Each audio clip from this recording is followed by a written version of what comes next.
ምስጋና የባህሪ የሆነ አምላካችን እግዚአብሔር ስሙ በድጋሚ የተመሰገነ ይሁን። በቀራንዮስ ስለኛ የተከፈለልንን ዋጋ በእኔ በደካማው አንደበት ተናግሮ መጨረስ አይቻልም። ለመናገርም አቅሙ የለንም። ከፍቅር አንጻር የተወሰነ የተደረገልን ለመነጋገር ያህል ነው። ለእምኢትክል ሰፊሃ እዴከ ስብሖ ለህሊናከ፣ እጅህን መዘርጋት ባይቻልህ ህሊናህን ዘርጋው። የሊቁ የአረጋዊ መንፈሳዊ ቃል ነው። ይህንን መነሻ በማድረግ አምላካችን እግዚአብሔር በቀራንዮስ ስለኛ ሲል የተቀበለውን መከራ፣ ስለኛ ሲል ያሳለፈውን ስቃይ አጭር ደቂቃ እንመለከተዋለን። እጅህን መዘርጋት ላይቻልህ ይችላል። እጅህን ለመዘርጋት አቅም ላይኖርህ ይችላል። እጅህን ለመዘርጋት ሞራንም ላይኖርህ ይችላል። ታዲያ መዘርጋት አንችልም ብለህ ዝም እንዳትለኝ፣ ቢያንስ እንኳን ህሊናህን ዘርጋው። ህሊና ሞገድ ያስቀረው፣ የሀገር ርቀት አይገድበውም። ክርስቶስ በቀራንዮስ በተሰቀለበት ሰዓት ከዚህ ቁጭ ብለን አሁን ያቺ ስናስብ አብረን እንሰቀላለን። ከዚህ ሆነ ህሊናችን ስንዘረጋ ለእኛ ሲል እጁን ዘርግቶ በቅንዋት የተቸነከረውን መቸንከሩ እናስባለን። ክርስቶስ ከ6 ሰዓት እስከ 9 ሰዓት ድረስ በመስቀል ተሰቅሎ ብዙ መከራዎችና ስቃዮችን አሳልፏል። ክርስቲያኖች ከመስቀልም መውረድ አልቻለም። እግዚአብሔር ከመስቀል መውረድ የማይቻል ሆኖ አይደለም። እግዚአብሔር በቅጽበት ሰማይና ምድር ማደበላለቅ ይችላል። ሰቃዮችን መሬት ተከፍታ እንድትወጣቸው ማድረግ ይችላል። በመስቀል እንዳይወርድ ያደረጉትም የሮማውያን ቅንዋት አይደሉም። ታዲያ ክርስቶስ ከመስቀል እንዳይወርድ ያደረገው ምንድን ነው ትሉ ከሆነ የኔና የእናንተ ፍቅር ነው። ክርስቲያኖች ከመስቀል መውረድ እየተቻለው እኔንና እናንተን ስለወደደ በቅንዋት ተቸንክሮ በመስቀል ላይ ሆኖ መድህን ኢየሱስ ክርስቶስ ብዙ ዋጋ ከፈለ። በጅራፍ ከተገረፈ በኋላ፣ በጥፊም ከመቱት በኋላ በጨርቅ ሸፍነው ተነበይ ለነ መኑ ጸፋከ ምንተይከ፣ እስኪ ተናገር አንተ አዋቂ ነኝ ትላለህ፣ ማነው ብቻ በጥፊ የመታህ እያሉ ከተዘባበቱበት በኋላ፣ ከተሳለቁበትም በኋላ፣ ምራቃቸውን ከተፉበት በኋላ አምላካችን እግዚአብሔር መጨረሻ ጊዜ በቀራንዮስ አደባባይ በምድር መካከል በሆነችው አስቀድሞ ነቢዩ ቅዱስ ዳዊት ወገብረ መድኃኒተ በማእከለ ምድር፣ በምድር መካከል መድኃኒትን አደረገ ብሎ ትንቢት ተናግሮ ነበረ። በቀራንዮስ ተሰቀለ። ትንቢቱን ለመፈጸም ክርስቶስ የመጣው የተናገረው ለመፈጸም ነው። የእግዚአብሔር ቃሉ አይታበልም። እግዚአብሔር የማያደርገውን አይናገርም፣ የተናገረውን ደግሞ አያስቀርም። ሰው እንደሆነ ጠዋት የተናገረውን ማታ አይደግመውም፣ ቃሉ ይታበላል። ሰው አገብሮኝ መጠጥ አስከሮ የተናገርኩት ይላል። እግዚአብሔር በሐሙስ ዕለት ወበፈቃደ ዕለት እትወለድ እምወለተ ወለድከ ወእትልቅ ውስተ መምህርከ ወእትቤዝወከ በሞትየ ወበመስቀልየ። 5 ቀን ተኩል ሲፈጸም ከልጅ ልጅ ተወልጄ በምድር ተመላልሼ መከራ ተቀብዬ በመስቀል ተሰቅዬ ውቼ አድንሃለሁ ብሎ ተናግሮት ነበር ለአዳም። የተናገረው አይታበልምና ጊዜው ሲደርስ አምላካችን እግዚአብሔር በምድር መካከል በሆነችው በቀራንዮስ በእንጨት ተሰቅሏል። ለምን ነው በቀራንዮስ የተሰቀለው ከሆነ ይህች ቀራንዮስ የምድር መካከል ናት። በምድር መካከል የተሰቀለ ለምንድን ነው?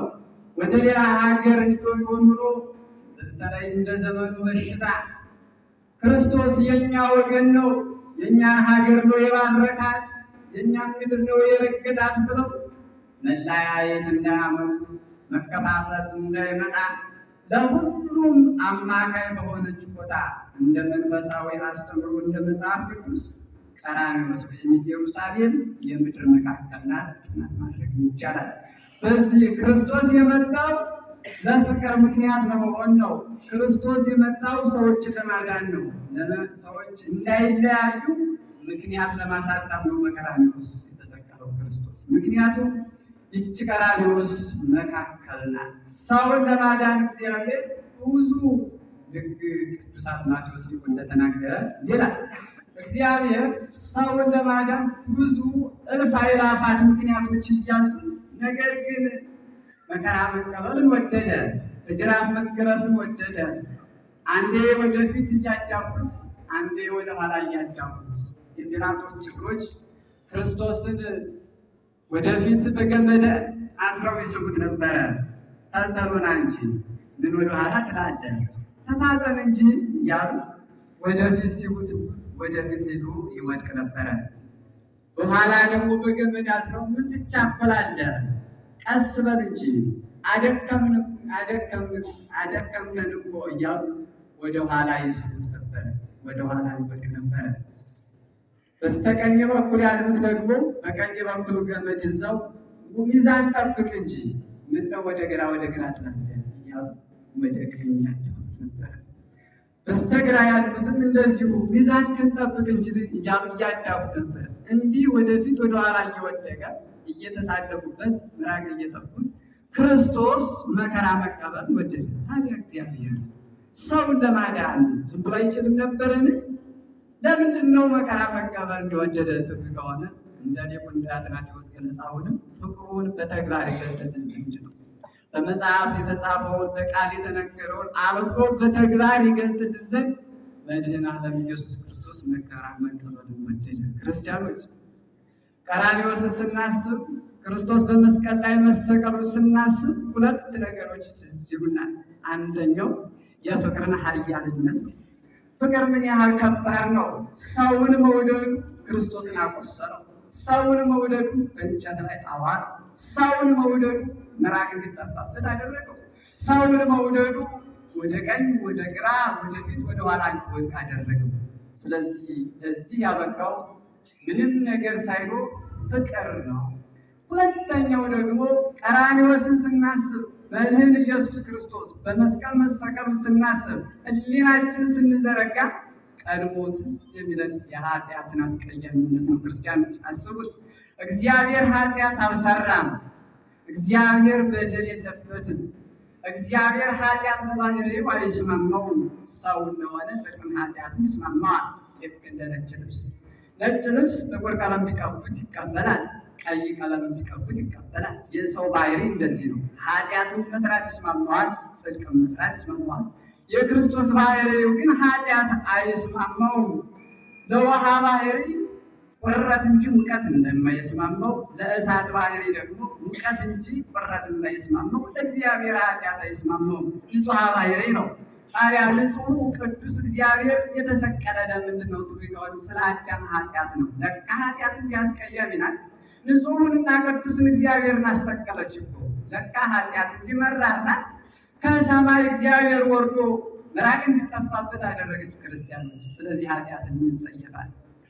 ክርስቶስን የሰቀሉት አይሁድና ይሁዳ ብቻ እንዳይመስሏቸው። ኃጢአት ስንሰራ ሁሌም ስንሰቅለው እንኖራለን። እንዲያ እንዳይሆን ኃጢአትን እንጸየፋል፣ ኃጢአትን እንጥላል። ቀራንዮስን እናስበው፣ ሕሊናችን እስኪ እንዘርጋው። ለምኢትክ ሰፊያ እዴከ ስቡነ ዲራካ። እጅህን መዘርጋት ባይቻልም ሕሊና ልቡናህን ወደ ቀራንዮስ ዘርጋው። እንዴት ነው የምንዘረጋው? ለምንድን ነው የምንዘረጋው? ትልቀው ወደ ቀራንዮስ ስንዘረጋ ሕሊናችን ክርስቶስ ተሰቅሎ በሁለት ወንበዴዎች መካከል እናየዋለን። በዚያም መካከል በቀኝ የተሰቀለው ጥጦስ አቤቱ በመንግስት በመጣ ጊዜ አስበኝ ሲል እንሰማዋለን። ሕሊናን መዘርጋት ማለት ጥጦስን መምሰል ነው። አሁን ካህናቱ አምንስቲቲ ሙኪርያ አንቲፋስለያሱ የቀብጥ ቃል ነው። ቃሉ እንደወረደ የተቀመጠ ቃል ነው። ምን ማለት ነው?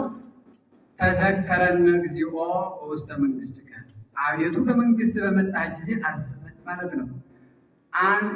አምንስቲቲ ሙአግያ አንቲፋስለያሱ ተዘከረነ ኦ ሊቅነ፣ ሊቃችን አቤቱ በመንግስት በመጣ ጊዜ አስበን። አምንስቲቲ ሙዳሱታ አንቲፋስለያሱ ተዘከረነ እግዚአ ኩሉ በውስተ መንግሥትከ፣ አቤቱ በመንግስት በመጣ ጊዜ አስበን ማለት ነው። ይሄ ቃል በቀኝ የተሰቀለው ጥጦስ የተናገረው ነው። ከ6 ሰዓት እስከ 9 ሰዓት በመስቀል ተሰቅሎ ፀሐይ ስትጨልም ጨረቃም ደም ስትሆን ከዋክብት ሲረግፉ አየና ለካስ አንተ የሰማይና የምድር ንጉሥ ነህ፣ ለካ አንተ መንግስት አለ ጌታዬ፣ በመንግስት በመጣ ጊዜ አስበኝ ብሎ የተናገረው ቃል ነው። ዛሬ ቤተክርስቲያናችን ክርስቶስ ሰውም ነው አምላክም ነው። ሰው እንደመሆኑ ሲታመም መከራ ሲቀበል፣ አምላክ እንደመሆኑ ደግሞ ታምራት ሲያደርግ እናየዋለን። ሊቁ ቅዱስ ሄራቅሊስ አንተ ሐማሚ ዘከመ እሪናከ ምስሌነ ወአንተ ኢሐማሚ ዘከመ እሪናከ ምስለሃ፣ አንተ እንደኛ ሰው እንደመሆንህ የእኛን ስጋ እንደመልበስህ ከእኛ ጋር አንድ እንደመሆንህ ታማሚ ነህ። ከአብ ጋር በእሪና የተካከልክ አንድ እንደመሆንህ የባሕርይ አምላክ እንደመሆንህ ደግሞ የማትታመም ነህ ብሎ እንደተናገረ እንደ ሰውነቱ መከራ ሲቀበል እንደ አምላክነቱ ደግሞ ታምራት የሚያደርግ ነበረ። እናም በተሰቀለ ጊዜ 7 ታምራት ተደርገዋል። ፀሐይ ጨልማለች፣ ጨረቃ ደም ሆናለች፣ ከዋክብት ረግፈዋል፣ አለቶች ተሰነጣጥቀዋል፣ መሬት ተከፍታለች፣ ሙታን ተነስተዋል፣ የቤተ መቅደሱ መጋረጃ ከ2 ተከፍሏል። ቤተ ክርስቲያናችን በተግባር ለማሳየት ነዋየ ቅዱሳቱን ከቤተ መቅደሱ በር አውጥታ ታሳየናለች። ይህ ምንድን ነው? ቦታቸውን ለቀው ከበራፉ እንደሆኑ ከዋክብት ቦታቸውን ለቀው ወደ ምድር እንደረገፉ ለማሳየት ነው። ካህናቱ ጥቁር ለብሰው ተዘከረነ እግዚኦ አሉ። ከ6 እስከ 9 ሰዓት ዓለም ጨለማ መሆኑን ለማዘከር ነው።